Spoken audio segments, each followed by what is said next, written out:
landlord's right has its origin in robbery. The landlords, like all other men, love to reap where they never sowed and demand a rent for even the natural produce of the earth. That's Adam Smith. Hello, everyone. Welcome to the Midwestern Marks podcast. We're back with Matt Connolly. Today, we're going to talk about housing, affordable housing, landlords, and other things. How's it going, Matt? It's going. How are you doing, Eddie? I'm good. Good to hear. All right, so we're gonna basically jump right into this and start talking about some areas where public housing has failed and some areas where public housing has seen some successes and where we can build off that, hopefully in America. So I found this Bloomberg article that goes over how Berlin, Germany, they implemented a basically a neoliberal policy on rent controls, which so they basically capped the rent prices of any house before made before 2014. And what happened was there became a shortage of housing in Berlin, to which this writer, this Bloomberg writer, deems a leftist disaster. He basically craps all over the idea of trying to implement housing reform because of this failed policy in Berlin. And so, because it didn't work once, we should never try it again. Um, but what happened was in Germany, the the supply of housing eventually ran out because all of the people in Germany sought out these apartments that had their rents capped, which meant that eventually the only houses that were left were the unregulated houses and unregulated apartments. So the supply for those houses began to increase, and as well did the price. So um, Berlin failed in their implementation of this housing policy because they did not keep up the supply to meet demand. So their demand for capped apartments went up, but the supply didn't go up. And the reason for this is because in Berlin, the new houses that were being built by the city, instead of having the rent capped and keeping up with the supply to meet the demand, they let these new houses be uncapped and had landlords rule over them and make their money and not cap the prices. So that was really unfortunate in Berlin. Yeah, this is kind of the textbook, what you learn about in economics class. And if you have an ideological teacher, when they teach this, they'll say, this is why, you don't cap the price of rent because it's going to lead to a housing shortage. And that's why free markets are best.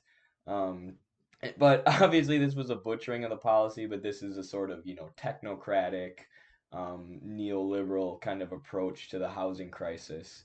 But you were talking about in Vienna, they did something better. It was still kind of a half measure, maybe, to what we'd like to see. But you want to talk about that? Yeah, so in Vienna, they have what's called social housing. And so in America, when we think of public housing, we think of these projects that are run down, these crumbling buildings, usually in the inner cities. And so when we think of public housing, a lot of people don't realize that these buildings, these projects were built with the intent of failing to give public housing a bad name, but to also hurt people who live there who are predominantly African Americans. And these African Americans had to live in these projects, these public housing units, because of things like redlining that persisted until the 1960s and even happens today. So basically, African Americans couldn't live in certain neighborhoods, mostly the suburbs, pushing them into the inner cities where they had few job opportunities, few areas for employment. So they had low income, and so their housing needed to be subsidized by the government. But the government was racist and has been notoriously, and still is. But the government basically went and built some crappy buildings. And so when we think of public housing in America, a lot of people don't realize the racial component to that, um, the systemic racism that is with the public housing, and that's why public housing in America gets a really bad name. However, the social housing in Vienna is a story that is kind of the opposite. In Vienna, 40% of their residents live in these units called social housing units, where basically the government builds these public housing units on government owned land, and then they have people of all socioeconomic statuses move in there. So there's working class people all the way up to upper class people because these buildings are so nice. And then the working class people generally get their rent subsidized by the wealthier people that live there, but there are also rent caps. In the way that Vienna gets around the problem of Berlin is that Vienna keeps the supply of housing up to meet demand. So in Berlin, as I mentioned before, they did not keep the supply of housing to meet to meet the demand of Berlin as it was a growing city. In Vienna, they are continuously building these social housing units to be able to keep the price low, um, and house all of these different groups of people. And so in Vienna, their social housing, while it does house 40% of their people right now, it's actually expected to rise over the next few years. So Vienna social housing is a very interesting concept that I think that we could replicate here in America. And Eddie, I think you're going to talk about eco cities and kind of how that would look in America. Yeah, you were talking there about public housing in the U.S. and the projects, and essentially they've been built in order to compact as many people as they can into a small amount of space. So the government has to spend as little money as possible to keep them there while they act like they're doing something. And that's why public housing gets a bad rep. But there's been tons of examples like the Molehill Community City. There's one that's called Digstown, and then in China, they built all these eco cities that are one built sustainably, and two they're built for just human development. Like we know it's not healthy for people psychologically to be packed together in tiny rooms where all you can see is gray, right? Humans need to be around the biosphere, basically outside, going outside and touching grass, as the TikTok joke says, will make you a happier person psychologically. So what these eco cities have done is have built these cities that are sustainable. The housing is built in a way where it's more sustainable than a lot of the housing we currently have. And also, there's just lots of plants and greenery around, and there's less room for cars and more room for walking from place to place where cars are unnecessary. If you think about the amount of public space we sacrifice to roads, it's pretty incredible. Um, so yeah, and we could launch a public works project and employ tons of people building these. It's just that our government is controlled entirely by the capitalist class, and like landlords want to make money. That is essentially what it comes down to. Um, like these things that Vienna are doing, or when you look at what China has, they do have a luxury housing market, where wealthy people can buy these luxury homes, mansions, and stuff. But then they build these social housing neighborhoods, these affordable housing neighborhoods where the rent is capped, and you're basically just paying what it takes to maintain the neighborhood, which is, it seems like common sense, and that's because it is common sense. Mm-hmm. But there is a class of landlords who takes, I think the average American pays 30% of their check every month to rent. So the landlord takes that and then he pays workers, whatever it takes to maintain the houses, and then takes however much home in profits, millions of time or millions of dollars if they're wealthy landlords, and a lot of small time landlords will do a lot of the maintenance on the houses themselves, and that's a different thing. But if you look at these real estate moguls like Donald Trump, they're doing nothing except extracting more labor for you to live. And we know shelter is a necessity, obviously.